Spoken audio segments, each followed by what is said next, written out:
La candidate française de l'extrême droite Marine Le Pen poursuit en justice de hauts responsables de l'Union européenne concernant la demande de remboursement de près de 320 000 dollars dont le Parlement européen l'accuse d'avoir fait un mauvais usage.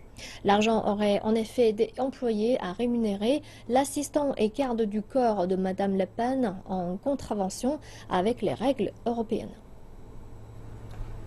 Les membres du Parlement européen, comme Marine Le Pen, reçoivent de l'Union européenne une somme à dépenser pour rémunérer leur personnel de bureau et non pour financer leur campagne politique dans leur propre pays. Le Parlement européen dit que Marine Le Pen a utilisé cet argent pour payer des membres de son parti en France, dont son garde du corps. Les tenants de la transparence disent que ce parti n'est pas le seul à se comporter ainsi. Ce qui se passe, c'est que nous avons des partis eurosceptiques qui utilisent l'argent de l'UE pour financer des campagnes anti-UE chez eux. Et c'est en partie pour cela que l'affaire attire tant d'attention. C'est cette ironie qui est pointée du doigt.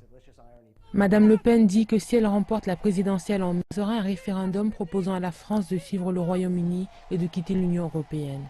Le vote de nos amis britanniques en faveur d'une sortie du Royaume-Uni de l'Union européenne est de loin l'événement historique le plus important qu'ait connu notre continent depuis la chute du mur de Berlin. Mais l'Union européenne dit qu'elle et les autres parlementaires de son parti, le Front National, ont reçu au moins un demi-million de dollars. Madame Le Pen avait jusqu'au 1er février pour rembourser 320 000 dollars. Elle a refusé et poursuit des agents du Parlement et les chefs antifraude de l'Union européenne, les accusant d'avoir fomenté une conspiration contre elle.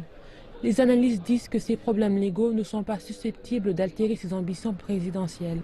La question des attachés, des assistants parlementaires connaît son épilogue aujourd'hui, mais elle a été déterrée par vos confrères du Monde avant les régionales, et ça n'avait pas empêché, on l'a dit tout à l'heure, le FN de faire de très beaux scores, 28,5. Le Parlement européen ne verse plus d'allocations à Madame Le Pen qui ne reçoit plus que la moitié de son salaire de parlementaire européenne. L'Union européenne ne peut pas poursuivre directement Madame Le Pen devant la justice, mais le parquet de Paris a ouvert une information contre elle en décembre pour fraude et financement illégal d'un parti.